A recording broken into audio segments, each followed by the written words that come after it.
as forças de interesse, e o meio, que é o principal, que mais importa,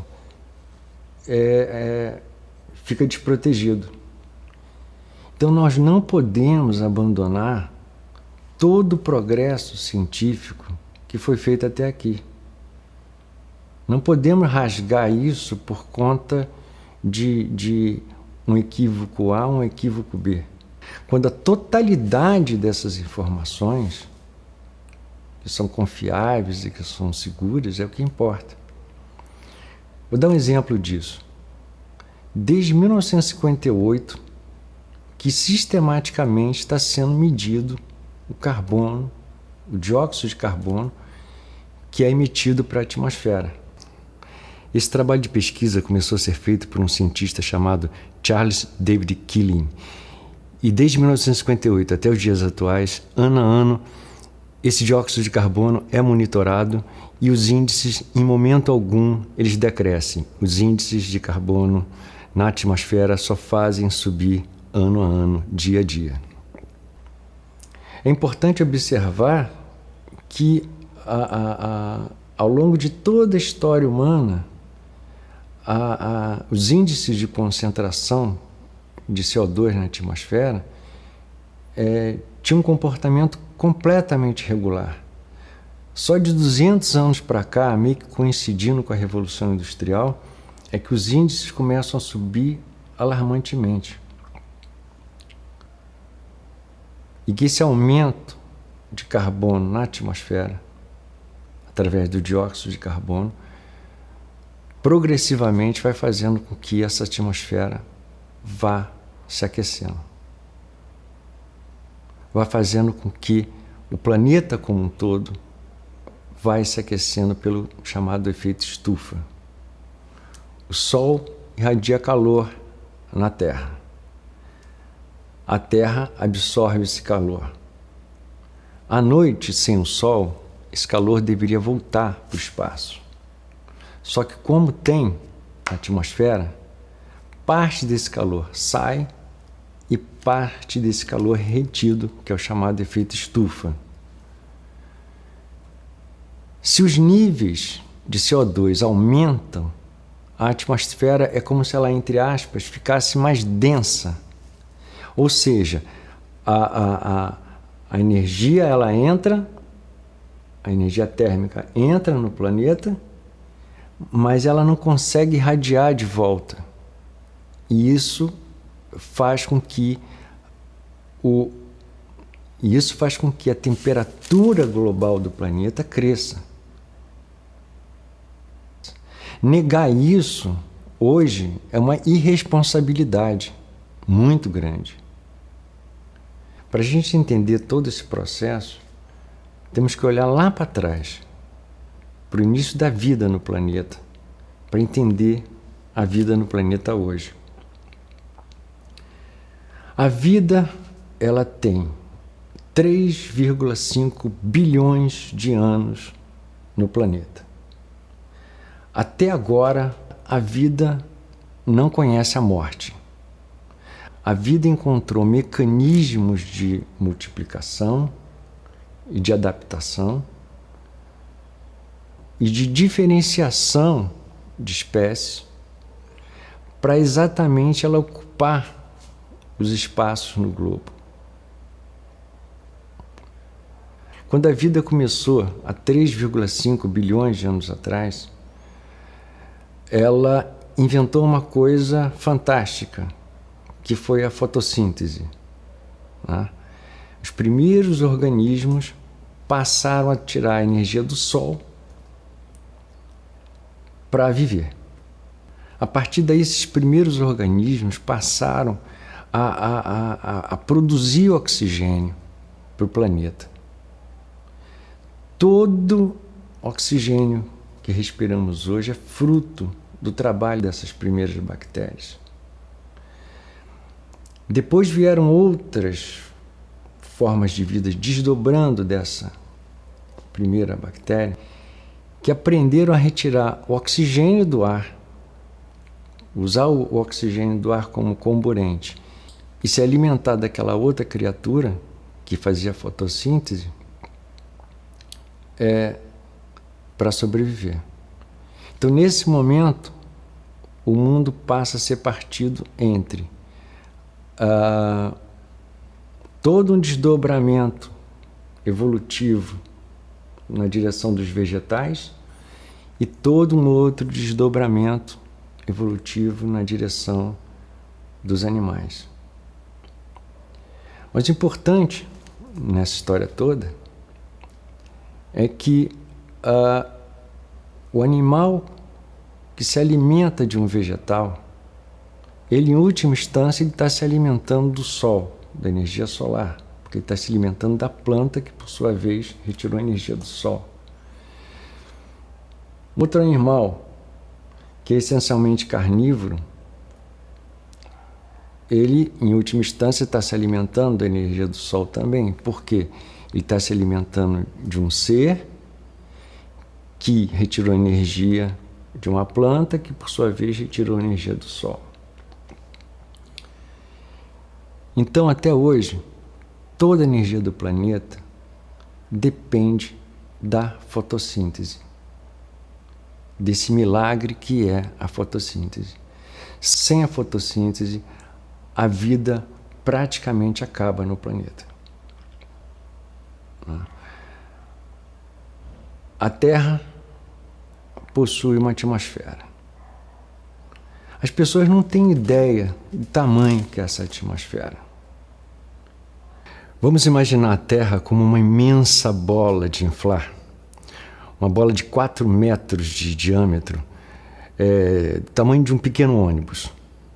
A crosta terrestre teria a espessura da borracha. A atmosfera, com a hidrosfera, e no meio dessa história, a biosfera, que é onde todos os seres vivos vivem, seria comparada a você passar uma camada de tinta nessa bola. Ou seja, nós vivemos numa película e as pessoas não têm a dimensão disso. E as pessoas não têm ideia que nós vivemos num ambiente muito frágil, onde a vida acaba dependendo da interação do conjunto de seres vivos que estão nessa biosfera. A vida é muito inteligente porque quando ela foi fazendo modificações de DNA, criando uma biodiversidade absurda, era exatamente para apostar que na diferenciação de espécies, cada uma adequada a uma região do globo, a uma condição de temperatura, a uma condição climática em última instância, ela como vida, como instituição, ela se manteria ad eterno, pelo menos enquanto o Sol, fonte dessa energia, continuasse existindo. A única coisa que é a grande inimiga da vida, né, que a vida a todo instante está tendo que combater, com relação às adversidades climáticas. Né? O planeta já passou por 5 grandes extinções em massa. Né? A mais famosa foi a última, há 65 milhões de anos atrás, quando acabou com os dinossauros. Mas todas elas, né, em última instância, o que gerou essa mortandade extrema foi sempre por questões ambientais. Mesmo essa última grande extinção em massa, quando o asteroide bateu, é claro que causou um impacto fantástico. Quem estava ali na zona de impacto morreu imediatamente, mas a grande extinção em massa mesmo aconteceu porque, como a Terra ficou envolta por toda a sorte de poeira, a temperatura da atmosfera cresceu, e isso se manteve durante muitos e muitos e muitos anos, toda a cobertura vegetal foi afetada. Por conseguinte, todos os grandes dinossauros herbívoros morreram em poucos meses e, obviamente, os grandes carnívoros morreram também. Estudos mostram que apenas animais com menos de 25 quilos é que conseguiram sobreviver.